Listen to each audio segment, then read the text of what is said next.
Hey, it's the guy that likes to claim he's modeled conscious subjective experience.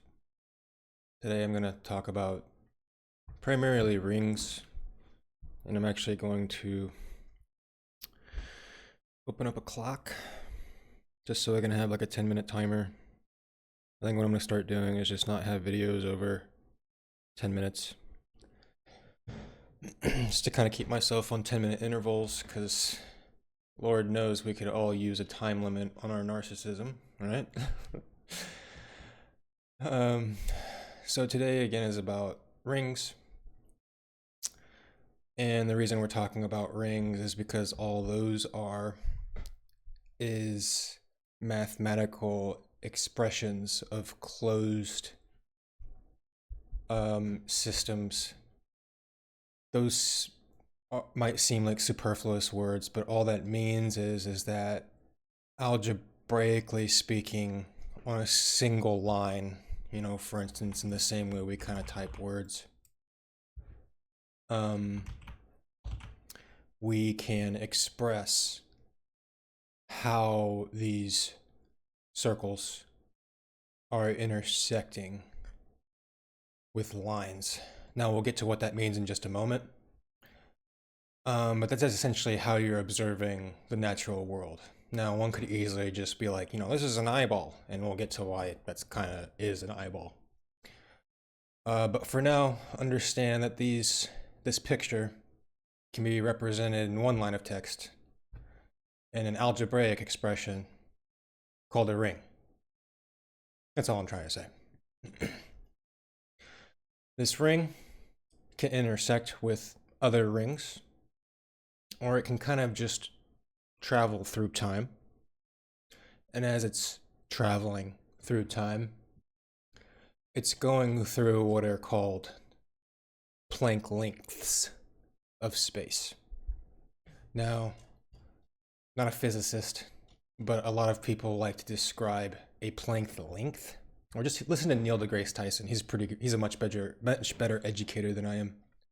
But the way he describes a Planck length is that it's essentially a pixel to the universe. Like, it's the smallest known space that physics can actually be applied and used within in our known world. Now, what's up for debate is if space and time are actually fundamental properties of nature. It's just like whatever.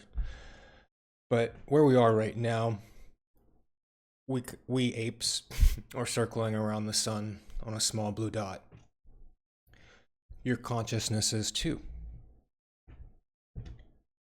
Pretty simple, I like to believe. Now, how does it behave? Well, let's start at the eyeball level. How are you going through time and space? This is how a circle does. This is how a ring goes through 2D space. When it goes through a plane, it approaches the plane.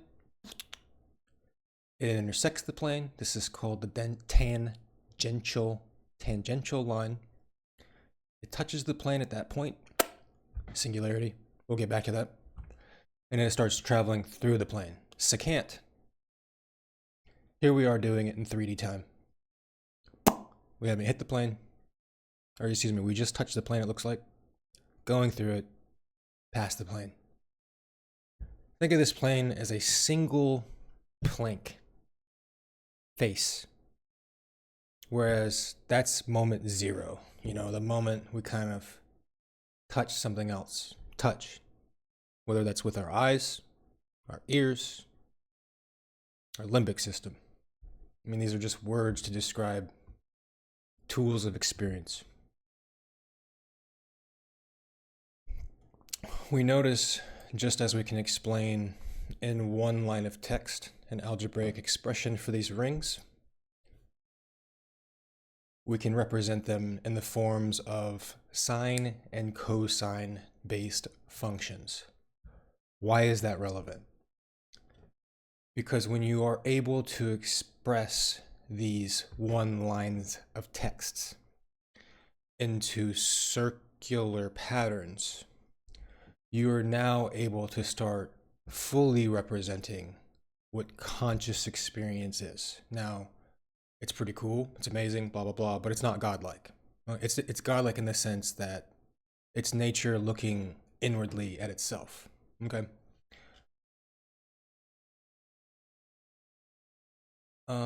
Where was I at on that train of thought? We'll get to in a moment. But remember, my claim to fame is that rings represent mathematically the core of my argument when it comes to what you are. You know, ever since I started these silly YouTube videos a couple months back when I had my little enlightenment journey, whatever that was. You are wherever, whatever your attention is with respect to space and time. So again, I don't know how else to like really pack that in for you guys. You are wherever your attention is with respect to space and time. And as I've said from the very beginning, in my own weird ways of describing it, you could be having a psychotic break from reality. You can be experiencing reality correctly, or nature, as God intended. You can be following along with the zeitgeist. It doesn't matter. You, that person, that thing you like to say, we like to say is consciousness, this ring expressed. You are that. You can be written down. And that doesn't minimize you. I hope you are really beginning to understand that. So, anyway, touching on singularity, which I don't have any words to really say about that at the moment, so I'm not going to spend too long.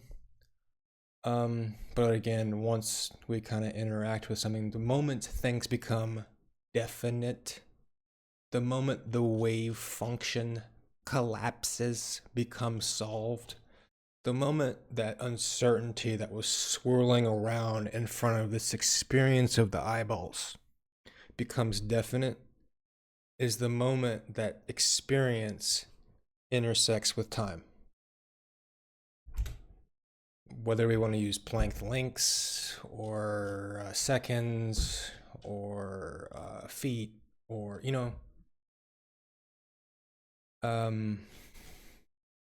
anyway, one of our biggest problems as a species at this point is just simply getting over the